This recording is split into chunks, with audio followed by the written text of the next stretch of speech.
স্বাগতম আপনাদের বিপিটেক মেডি চ্যানেলে। সম্পূর্ণ ভিডিওটি দেখার অনুরোধ রইল। তো প্রথমেই এখানে আমরা 1 মিনিটে 2024-25 শিক্ষাবর্ষে আইএসটি ম্যাথসের ওয়েটিং লিস্টের ফলাফলটি দেখে নিই। তো ফলাফলটি দেখতে হলে আমাদের আসতে হবে স্বাস্থ্য শিক্ষা অধিদপ্তরের ওয়েবসাইটে।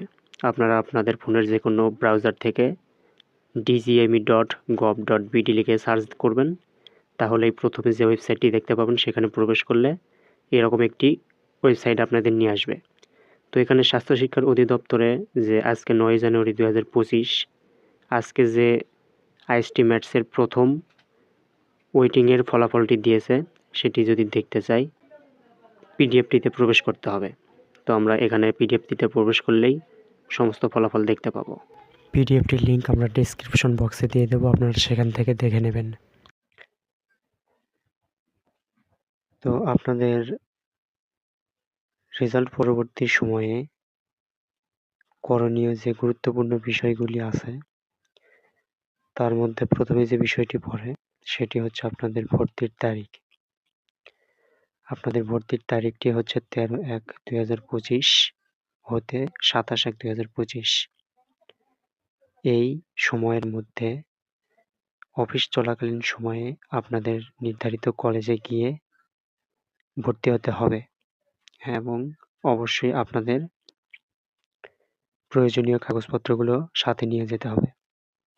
তো চলুন দেখে নেওয়া যাক আপনাদের কি কি কাগজপত্রগুলো সাথে নিয়ে যেতে হবে।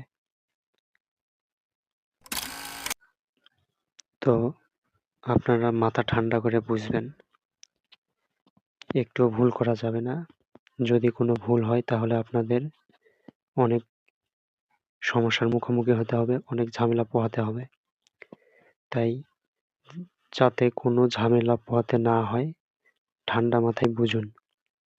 প্রথমত আপনাদের 24-25 শিক্ষাবর্ষের আইএসটি ম্যাথস ভর্তি পরীক্ষার প্রবেশপত্র নিয়ে যেতে হবে। দ্বিতীয়ত এসএসসি পরীক্ষায় পাশকৃত মূল নম্বরপত্র, যাকে বলে রেজাল্ট শিট। তৃতীয়ত আপনাদের এসএসসি পরীক্ষার পাশের মূল সনদপত্র বা প্রশংসাপত্র। এই দুইটা আপনারা যে স্কুল থেকে এসএসসি দিয়েছেন সেই স্কুল থেকে আপনাদের দিয়ে দেবে। তো সেখানে আপনারা দেখতে পাবেন এই দুইটা একসাথেই থাকে, আপনারা দেখলেই বুঝতে পারবেন। চতুর্থত আপনাদের সিটি কর্পোরেশন, পৌরসভা বা ইউনিয়ন পরিষদ বা ওয়ার্ড কমিশনার কার্যালয় কর্তৃক আপনাদের নাগরিক সনদপত্র বা জন্ম নিবন্ধনের সনদপত্র সংগ্রহ করতে হবে। অবশ্যই সনদপত্র বা জন্ম নিবন্ধনটি সত্যায়িত হতে হবে। 5 নম্বরে রয়েছে 5 কপি সদ্য তোলা পাসপোর্ট সাইজের রঙিন ছবি। 1 কপি সত্যায়িত, বাকি 4 কপি সত্যায়িত ছাড়া জমা দিতে হবে। এখানে সত্যায়িত করার বিষয়টি হচ্ছে ঊর্ধ্বতন কোনো কর্মকর্তার দ্বারা আপনাদের ছবি বা সনদপত্র স্বাক্ষর করে নিতে হবে। যেখানে বলা হয় যে সত্যায়িত করতে হবে বা সত্যায়িত ফটোকপি বা সত্যায়িত সনদপত্র, সেক্ষেত্রে অবশ্যই আপনাদের ঊর্ধ্বতন কোনো কর্মকর্তার দ্বারা সেই ছবি বা সনদপত্রটি স্বাক্ষর করে নিয়ে যেতে হবে। তাছাড়া সেই কাগজটি কোনো কাজে আসবে না। 6 নম্বরে আছে সরকারি চাকরিজীবী প্রার্থীদের ক্ষেত্রে নিয়োগপত্রের কপি, যোগদানপত্রের কপি এবং বর্তমান কর্মস্থলে চাকরির প্রত্যয়নপত্র।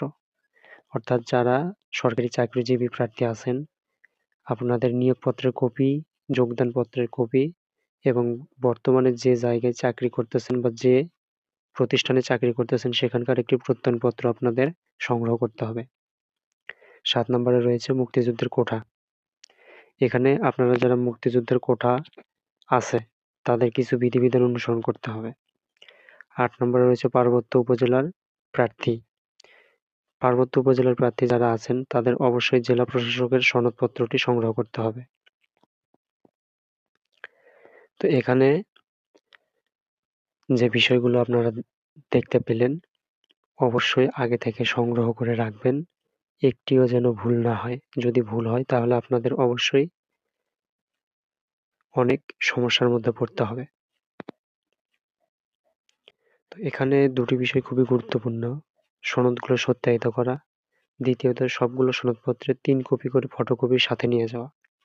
আমি আবারও বলছি, সবগুলো সনদপত্রের ৩ কপি করে ফটোকপি সাথে নিয়ে অবশ্যই যাবেন।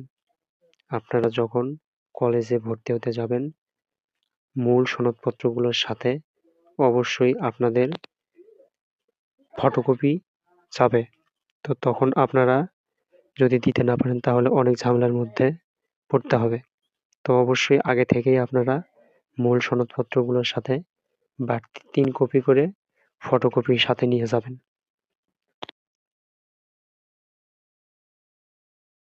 এতক্ষণ আমাদের সাথে থাকার জন্য ধন্যবাদ। ভিডিওটি যদি আপনার ভালো লাগে তাহলে অবশ্যই সাবস্ক্রাইব করবেন।